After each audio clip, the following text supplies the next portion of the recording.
Magandang hapon, Malacañang Press Corps, and welcome to our press briefing ngayon, araw, July 4th. Pinangunahan ni Pangulong Ferdinand Marcos Jr. ang sectoral meeting kanina kung saan nagbigay ng updates ang Department of Health sa mga programang na itupad nila alinsunod sa direktiba ng Pangulo. DOH Secretary Teodoro Herbosa also discussed the agency's 8-point action agenda. And to give us more information on this, we are joined by DOH Secretary Teodoro Herbosa. Good afternoon, Secretary Herbosa. Good afternoon, Daphne, and good afternoon to the Malacañang Press Corps. So, basically, the things I'd like to discuss this afternoon, number one of the directives of the President to me when he appointed me last month, actually, was to address the problem of TB.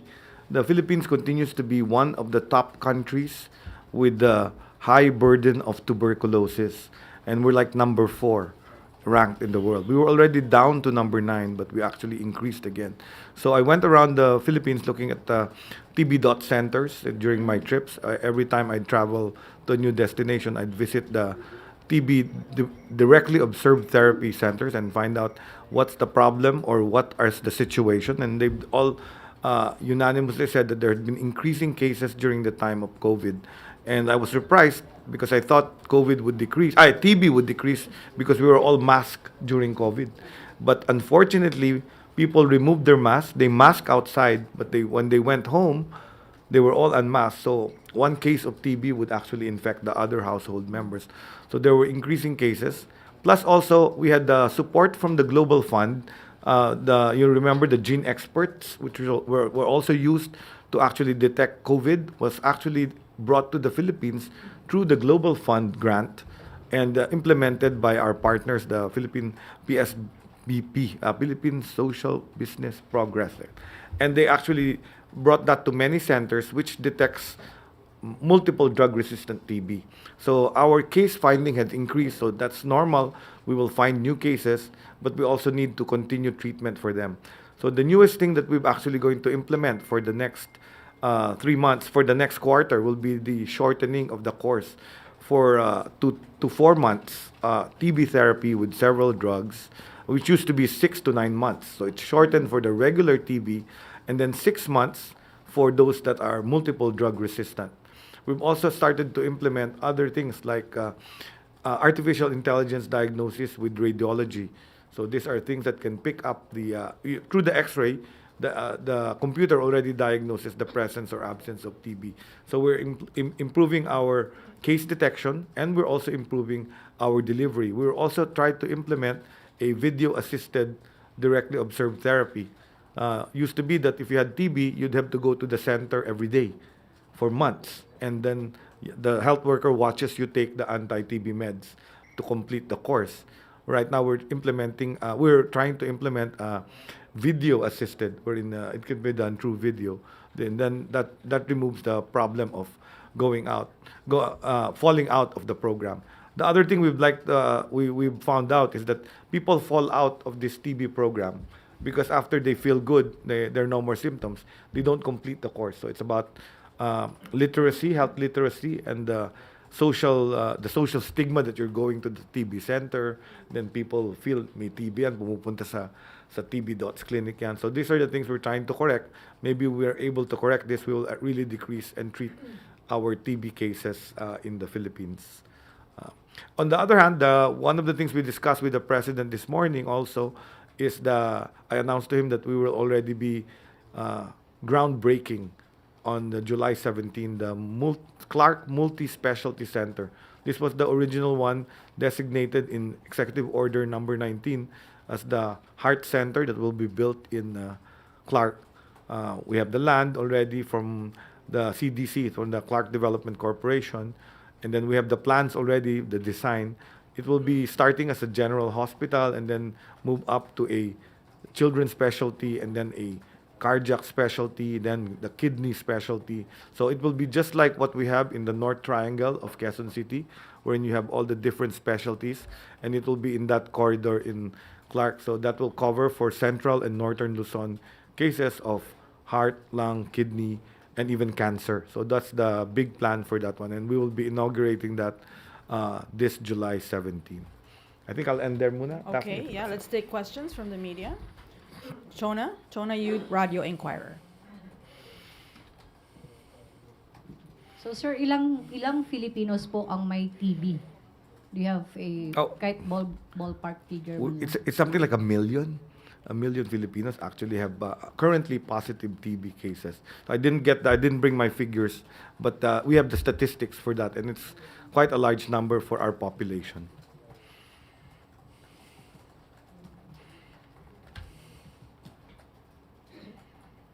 Yes. Tuesday New, DZBB.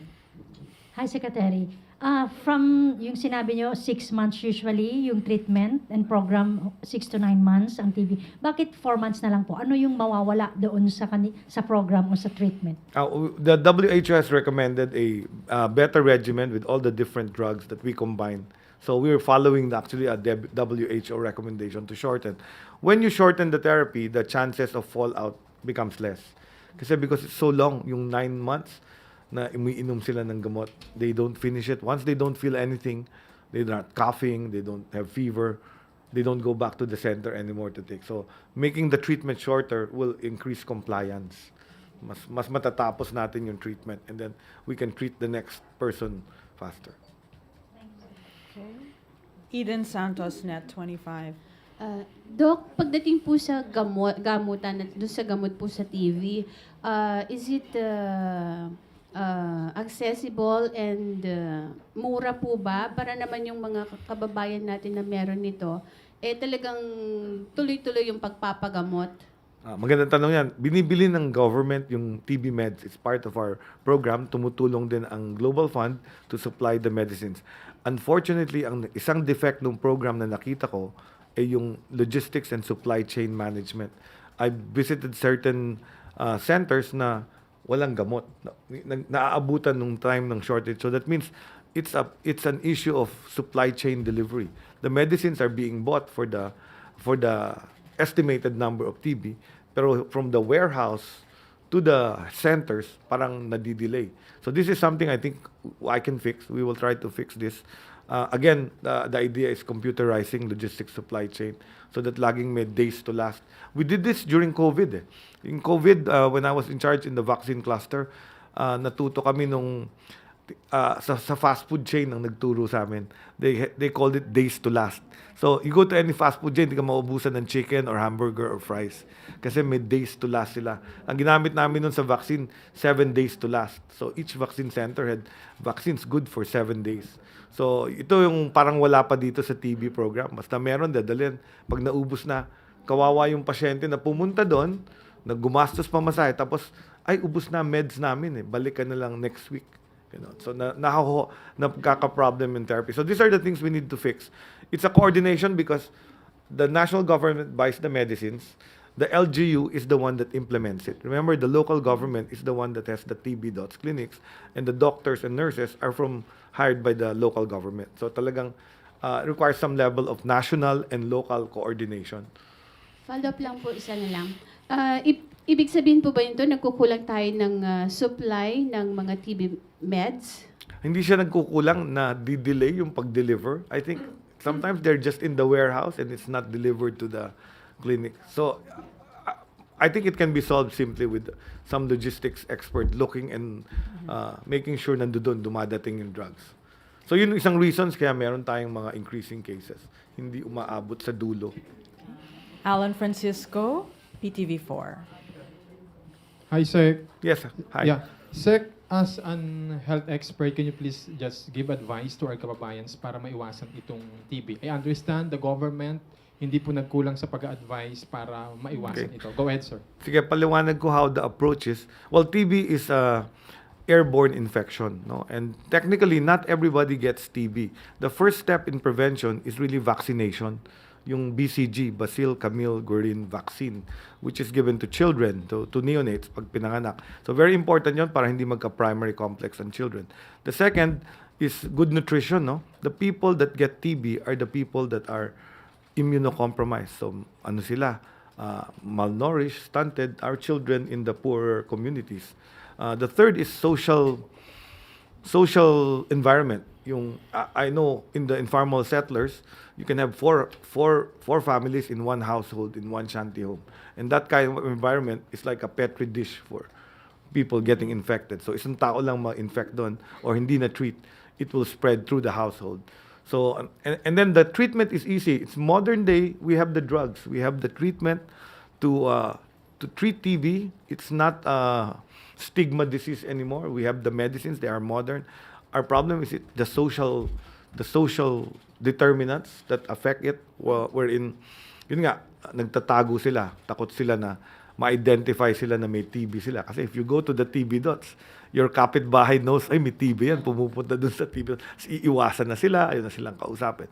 So, that old mentality na, ano yan, yung nakakahawa yan. So, number two, people themselves, siguro health literacy, they feel that if they don't have ubo and hindi na sila nilalagnat, ayaw nilang uminom ng gamot. And they don't know that TB is you have to treat it for months to make sure that the bacteria is eliminated from your body. Pag hindi mo kinomplete yung treatment, magre-recur siya.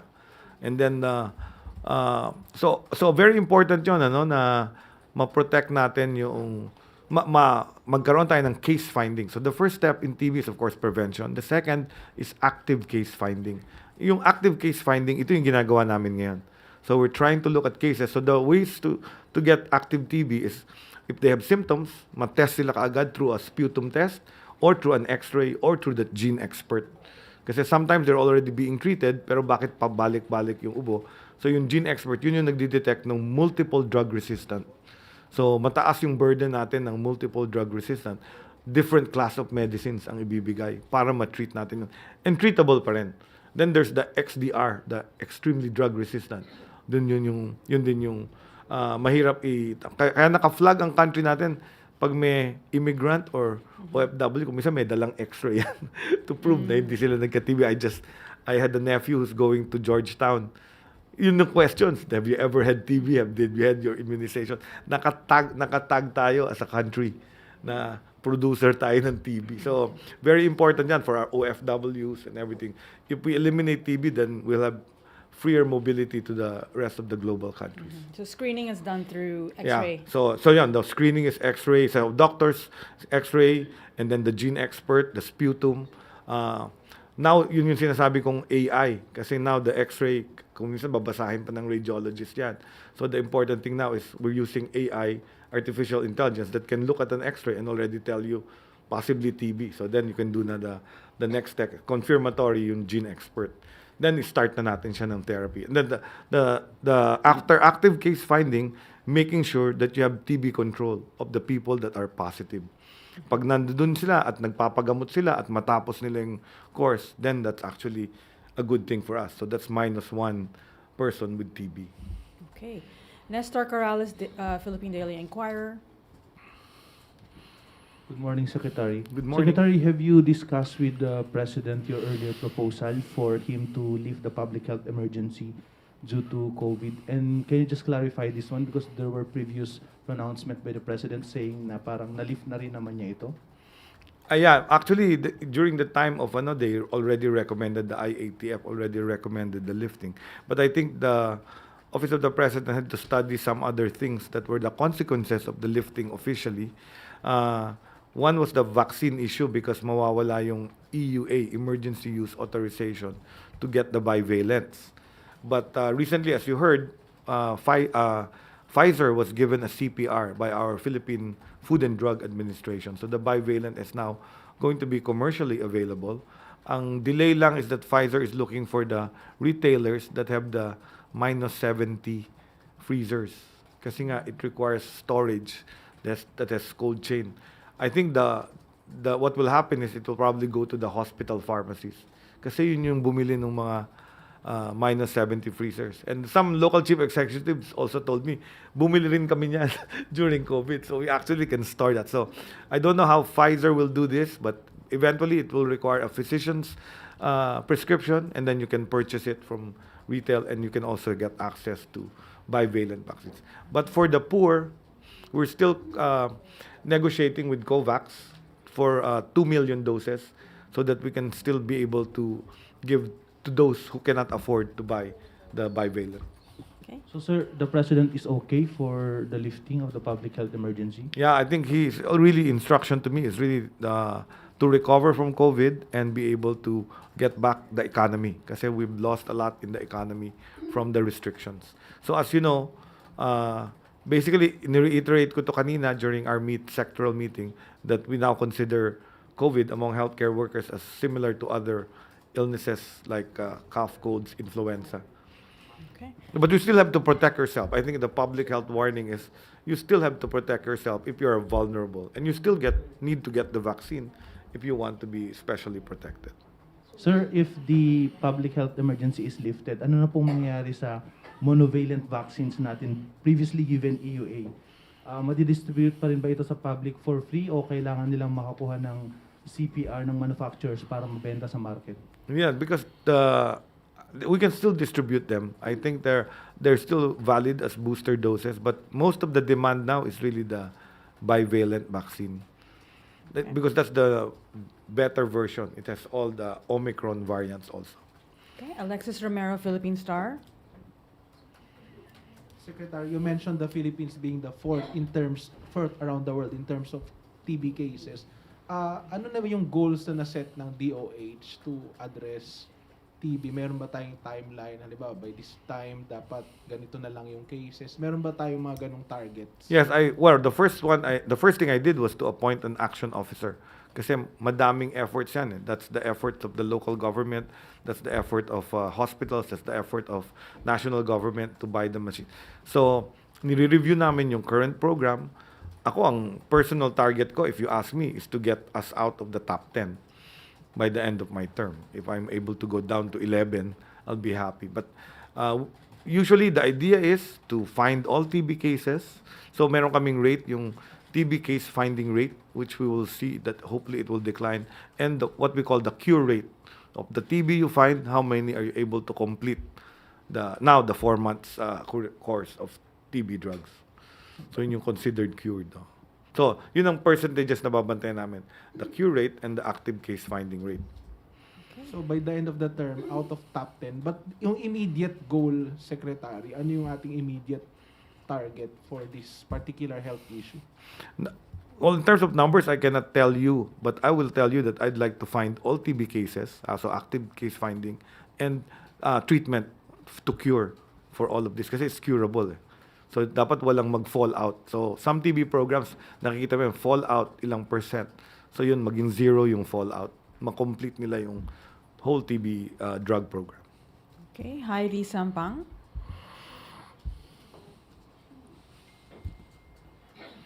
Hi. Po, Secretary. May panukala po si Senator Jinggoy Estrada na imbestigahan po ng Senado yung mga fake advertisements na mga gamot at mga food supplements po na Yes. gumagamit po ng name or ng mukha po ng mga sikat na personalities.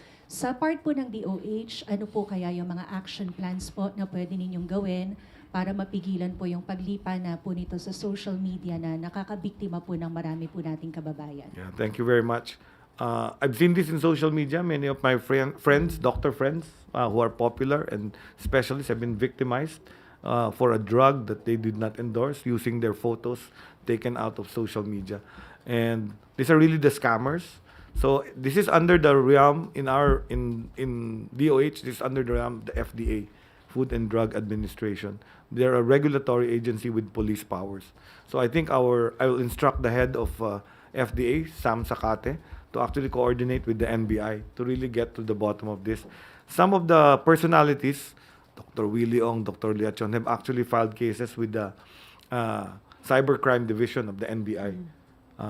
Pero nawawala and then bumabalik. Tapos ibang dignitar. So I think maybe you can help me inform the public that there are such scams wherein they use a popular doctor for a treatment of diabetes or treatment of hypertension that is not valid. Pero Sec, siguro, paano po mai-inform or ma-educate yung mga kababayan po natin na huwag pong tangkilikin yung mga ganitong produkto available online na hindi po approved ng ating FDA? Ano po yung mga dangers So- po niya sa health? So the first thing I will advise our citizens is to make sure that the drugs they will procure or buy ay may FDA approval. Meron yon sa lahat, sa bottle or sa sa box, nakalagay FDA approved, and those are the ones that are legal. Many that come in are what we call illicit or the smuggled from abroad. They are not registered brands. They are contraband products, and the FDA can actually confiscate or close down stores or shops that sell this, even online. So I think I'll just instruct. I'm glad you mentioned that because I was reading that in the news na meron pa rin, and I thought it would already stop with registration of the phone, and di ba? Meron na tayong phone registration. Should be easy to catch them with the SIM registration. But apparently, it still continues. They're still very bold in making all this Facebook and social media cards that seem to promote a certain drug using the image of a popular doctor. Okay. Ivan Mayrina, GMA 7. Sec, itong Clark Multi-Specialty Hospital, correct me if I'm wrong, but is this the first of its Several regional hospitals Yes. na gusto pong i-replicate ng Pangulo? Yes. Binanggit niya po ito sa kanyang zona Correct. nung nakaraan. How are we doing with this plan to replicate these specialty hospitals sa regions? Well, let me correct this information. Although the president mentioned this, since we passed the syntaxes during my time when I was undersecretary, remember we were building heart, lung, kidney centers. So this effort to actually build specialty centers outside Metro Manila was an ongoing Department of Health project. And kanina during the meeting, I actually presented to the president those that were finished. For example, the heart lung center at Cagayan de Oro, which is doing heart operations now. Heart center used to go there. Now they already assigned a graduate cardiac surgeon that actually does practice there and continues na yung heart surgeon. So many of these other places that have been built through syntax money have now eye centers, dermatology centers, cancer centers that have been built. Pero quiet, it's not getting the news, but the services are now available to people outside Metro Manila. So it's a work in progress, tuloy-tuloy yan. Maganda rin yung idea of putting them all in one place kasi nga, if it's regional, like the one in Quezon City, di ba? They're all together. They call that the ano. So the joke nga is that's Bituka Bituka 1 and the other one in Clark is Bituka 2. That's the joke among the doctors how they call it the lung, kidney, heart. Kasi that's the Bopis hospitals they call it. But that's us calling it fondly as a nickname. You combine all of these internal organs and then they have specialty centers for So all. kung magbe-break ground na po yung sa Clark, do we expect the others to follow? For example, the one in UP Manila, may cancer A cancer center. That's a PPP Yes. Cancer And Center in also UP Manila. Diliman, magkaka-PGH yata. PGH, dyan? Yes. also as a public-private part. So we're doing all modes. This one in Clark has a combination of donations and government appropriations. So it's like a PPP as well. So we're harnessing the private sector that's been very, and I'd like to commend the private sector for helping me out in the goals for implementing the health outcomes. So they've been helping us a lot, reaching out that they're willing to help. So the government alone cannot do it. The private sector has a big role in improving our health services and the specialty services as well. So hopefully very soon those hospitals will rise. Ang maganda plan, it's phased. So it's not a very ambitious na it will rise agad. You know naman how it is, no? You build 1 to 2 years, and then you operationalize it. Then you wait another 2 years to get the program. So like the multi-specialty, the pathway is a general hospital, maybe 100-bed general hospital, and then it will become a children's specialty center, and then the heart will come in. So as it gets better, it will improve the services. And that has been the pathway in the other specialty centers in the different regions. So if you go to the different regions in the Philippines, they're now able to do, like for example, Southern Philippines Medical Center, may heart center na rin doon sa Davao, sa Southern Philippines. And most of the Davao people just go there to Southern Philippines for heart operation. Then we added the Cagayan de Oro. Then in Cebu, there's Vicente Soto doing heart operations. So ano yan, work in progress. You don't build a heart center in a day. Kasi matagal mag-train ng cardiac centers. Before I became undersecretary, I'm part of the trauma center technical working group kasi I'm a trauma surgeon. So, trauma naman yung binibuild namin. We identified 22 trauma centers. But when we realized we had the money for the trauma centers, we realized we had very few trauma surgeons. So we're now pushing for training young people to go into my field of trauma surgery, so they will become the chief of those trauma centers when it's built. So we've established one in PJG, in Paulino J. Garcia, and one of the doctors there was sent to PGH to train under our team. So hopefully we'll return her again after 6 months, and then she'll continue running it, and she'll be the chief of that of that trauma center. So that's the one in Central Luzon. And then we have many more, Jose Reyes, East Avenue, and different parts of the Philippines.